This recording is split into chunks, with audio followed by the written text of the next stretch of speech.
எனக்கு மர்டர் பண்றதெல்லாம் பவுடர் அடிக்கிற மாதிரி இன்னைக்கு எப்படி அடிக்கிறேன்னு பாரு. இங்க எவனா இல்சா போய் மாட்டுவான், வழக்கம் போல அவனாவது செய்வான். கொஞ்சம் வெயிட் பண்ணுங்க. ஓகே ஓகே வெயிட் பண்ணுவோம். திரு சூர்யா, ஏன் இவ்வளவு ஒரு பிடிவாதம்? தமிழ்நாடு அதுவும் ஒத்திசைவு பட்டியலில் இருக்கக்கூடிய கல்விக்கு இவங்க தங்களுடைய உரிமை குரலை தமிழ்நாடு அரசு எடுப்புது. அதை ஏன் பிடிவாதமா நீங்க ஏத்துக்கிட்டா என்ன அப்படின்னு ஒரு அழுத்தம் கொடுக்கப்படுது? இந்த கதையோட கிளைமேக்ஸ் என்ன தெரியலையப்பா. எனக்கு தெரிஞ்சு போச்சு. என்ன? சங்குதான். யாருக்கு? உங்களுக்கு. ஏத்துக்கிட்டா என்னன்னு ஏற்கனவே இருக்கக்கூடிய ஒரு விஷயத்த விடமாட்டோம்னு சொல்றது அந்த ஹிப்போக்ரசியை கேள்வி கேட்கறது தான் வேலையா இருக்கு. இது என்ன பிரமாதம்? இதை விட பெசலைட் ஒண்ணு இருக்கு, கூவுடா. தமிழ்நாட்டுக்குள்ள மும்மொழி கொள்கையே விடமாட்டோம் அப்படின்னு சொல்லிட்டு 30 லட்சம் மாணவர்கள் ஏற்கனவே ஆயிரக்கணக்கான பள்ளிகளில் படிச்சுட்டு தான் இருக்காங்க. தம்பி, ஒரு மனுஷன் போய் பேசலாம், ஆனா ஏக்கர் கணக்கில் எல்லாம் பேசக்கூடாது. அது எப்படா நெஞ்சில கொஞ்சம் கூட ஈரம் இல்லாம இவ்வளவு பெரிய பொய்ய சொல்ற? இந்த பார், இந்த எஜுகேஷன் எனக்கு பிடிக்காது. ஆமா, யாராவது மேல அதிகாரி ஊமத்துல எங்க இருக்கா? ஒரு கலவரத்தை வித்தியாசமா அடக்க போயிருக்காரு சொல்லு. மூன்றாவது மொழியா என்ன வேணாலும் தமிழ்நாடு அரசின் தகவல் சரிபார்க்க ஒரு அமௌண்ட் சீரியஸா பேசாங்கடா, அப்புறம் எனக்கே சிரிப்பு வந்துடும். ஒன்றிய அரசு நடத்துகிற அங்கீகரிக்கிற சிபிஎஸ்இ பள்ளிகள் தமிழ்நாடு அரசு நடத்துகிறது. சொல்லுங்க, நாம் யாருக்கு என்ன தீங்கு செய்தோம்? நமக்கு மட்டும் ஏன் இப்படி எல்லாம் நடக்கிறது? அந்த சொக்கநாதரின் திருவிளையாடலை நம்மிடம் தான் காட்ட வேண்டுமா? படிச்சதே மெட்ரிக் பள்ளியில தான். மூன்றாவது மொழி இருந்தது. தம்பி வயசு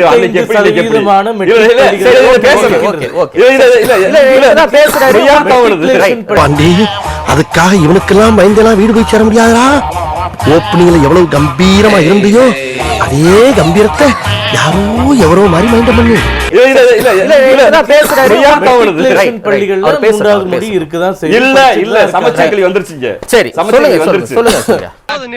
எல்லாரும் வருஷத்துல ஒரு நாள் தான் ஏப்ரல் ஃபுல் கொண்டாடுறாங்க, ஆனா நீ என்ன வச்சு டெய்லி கொண்டாடுற. இவர்கள் நடத்தக்கூடிய பள்ளிகள்ல எப்படி மும்மொழி இருக்கு? இவர்களுடைய அமைச்சர்கள், இவர்களுடைய மாவட்ட செயலாளர்கள், இவர்கள் குடும்பத்தினர் எல்லாம் மும்மொழி எப்படி படிக்கிறாங்க? அவ்வளவு நல்லவனாடானே.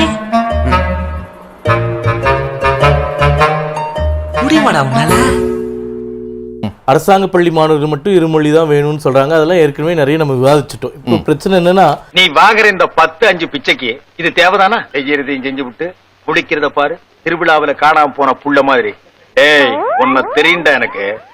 என்னென்ன வேலைக்கு எப்படி எப்படி முடிய டைப்பா மாத்துவேன்னு எனக்கு தெரியும். இதெல்லாம் நம்ம கிட்ட வேண்டாம் மகனே. பிரதர் சொன்ன மாதிரி 15 மார்ச் மாதம் கடிதம் எழுதுறாங்க. அதுல வந்து கமிட்டி போட்டிருக்கோன்றாங்க.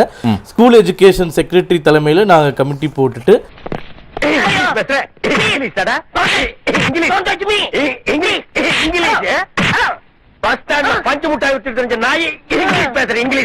அதன் பரிந்துரையின் அடிப்படையில அமல்படுத்துவதா வேண்டாமா அப்படின்னு சொல்லியிருக்கிறதா. 15 மார்ச், இன்னொரு 5 நாள் ஆச்சுன்னா 1 வருஷம் ஆக போகுது.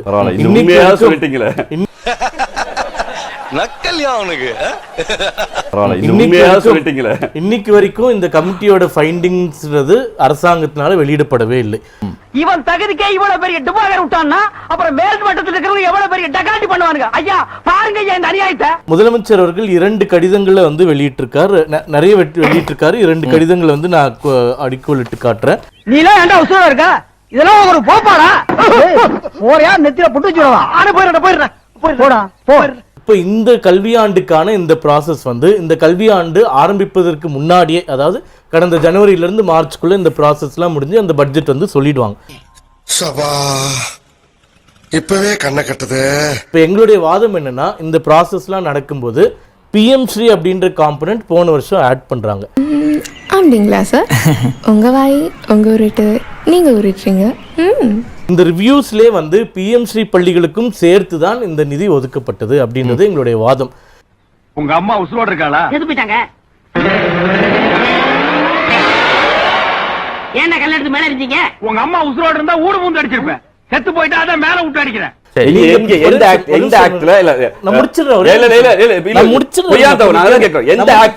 இந்த காம்பவுண்ட் சொல்றாருல, பழனிசாமி நாங்க வர்றோம்ப்பா. எவ்வளவு பிட்டுகளை தாப்பா அந்த காதுக தாங்க. வாங்க எம்புட்டு போய் லேசா புழுந்தாவே கண்டுபிடிச்சிடறாங்கல. அது சரி, அவங்க நம்ம வாயை பார்த்து பார்த்து வருஷக்கணக்கா பழகிட்டாங்கல்ல, கண்டுபிடிக்கத்தானே செய்வாங்க. பிஎம்ஸ்டியை ஏத்துக்கன்னு கடை சொல்லுங்க.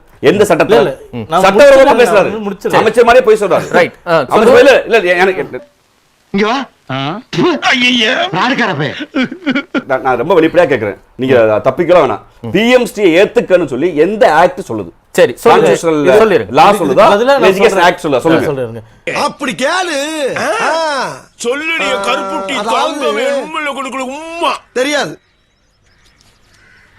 இந்த விளையாட்டெல்லாம் என்னிட்ட வச்சுக்காத. தெரியாது தெரியாது தெரியாது. என்னடா தெரியாது? 27/9 பிரதமர் வந்து நான் ஆக்ட் கேட்ட கடிதத்தை கேட்கல. நான் ஆக்ட் கேட்டேன். சூர்யா நான் சொல்லல.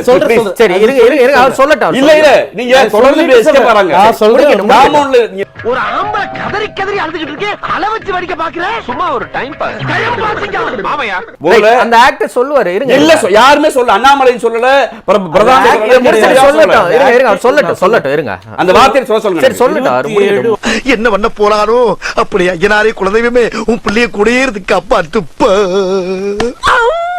2024 அன்று தமிழக முதல்வர் பிரதமரை பார்த்து ஒரு 3 கோரிக்கைகள், மெட்ரோ நிதி கொடுக்க வேண்டியது, இந்த சமகிரக சிக்ஷா, அப்புறமா மீனவர்கள் பிரச்சனை, 3 கோரிக்கைகளை நேர்ல பார்த்து சமர்ப்பிக்கிறார்.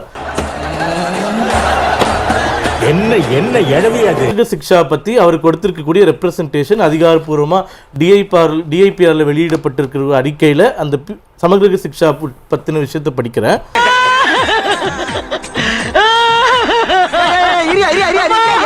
தமிழ்நாட்டில் கல்வி பயிலும் 43 லட்சம் மாணவர்கள் எதிர்கால நலன் கருதி அவர்களின் கல்வி நலன் பாதிக்காத வகையில்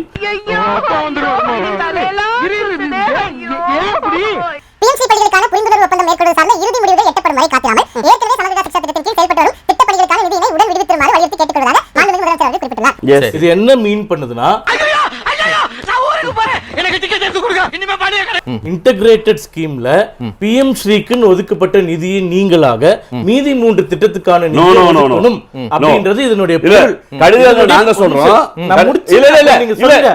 பேசாம தூங்கி இருக்கலாம். நானே வந்து மாட்டிக்கிட்டனே. அப்புறம் நான் சொல்றேன். ஒரே ஒரு நிமிஷம். எங்களுடைய வாதம் என்னவென்றால்,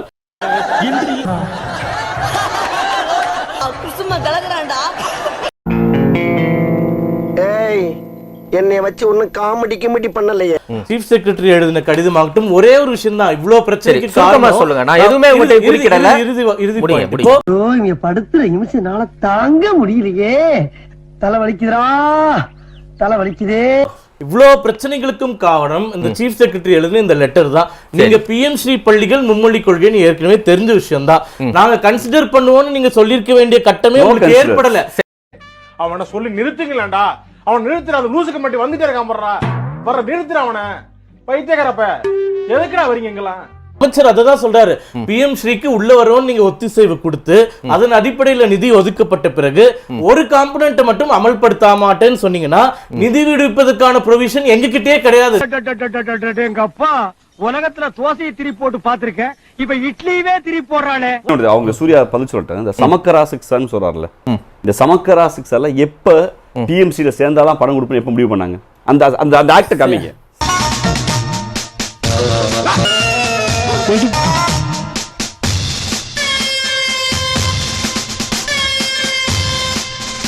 சேர்ந்தாதான் பணம் கொடுக்கணும் இல்ல. போய் சொல்றீங்க. இல்ல எப்ப 2022 இது செக்ஷன் இல்லங்க. படுத்துறான். அவன் படுத்துற பாட்டுக்கு தூக்குல தொங்கிரலாம் போல இருக்கு. தொங்குடா கிடையாது. கவர்மெண்ட் ஆர்டர் பாஸ் பண்ணி அந்த ஆர்டர் காமிங்க. அந்த ஆர்டர் காமிங்க. இல்ல அந்த ஆர்டர் காமிங்க. இதுவரை காமிக்கல. ஒண்ணு சர்வசிக்ஷா அபியான் இருந்ததுல நவயோதயா பள்ளிகள் அன்னைக்கு இருக்கு. ரசமா தான் சொல்றியா? அப்ப இந்த ஜென்மத்துல அதுக திருந்தாது போல இருக்கே.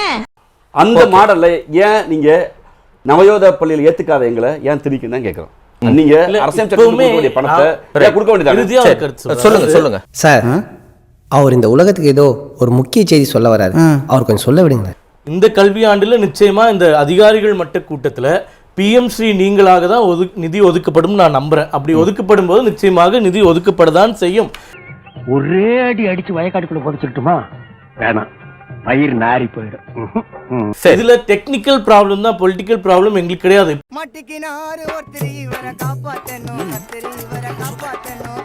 இப்ப நாங்க நிதி விடுவிச்சுட்டா பொலிட்டிக்கல் ப்ராப்ளம் இல்லங்கறீங்க, எங்களுக்கு பிரச்சனை வரும். இல்லங்க பொலிட்டிக்கல் ப்ராப்ளம் இல்லங்கறீங்க, அப்புறம் ஏன் அன்டெமோக்ராட்டிக், அன்சிவிலைஸ்டு போன்ற வார்த்தைகள்லாம் ரொம்ப அழுத்தம் திருத்தமா வருது? ஒரு வார்த்தைக்கு சொல்லக்கூடாதாப்பா, ஒரு எழுத்து கூட சொல்லக்கூடாது. சரி விடு. இப்படி சோறு திங்கிறக்கு எவ்வளவு மானம் கட்டு போய் தெரிய வேண்டியிருக்கு தெரியுமா? பேசுறாங்க பேச்சு சோலி முடிச்சு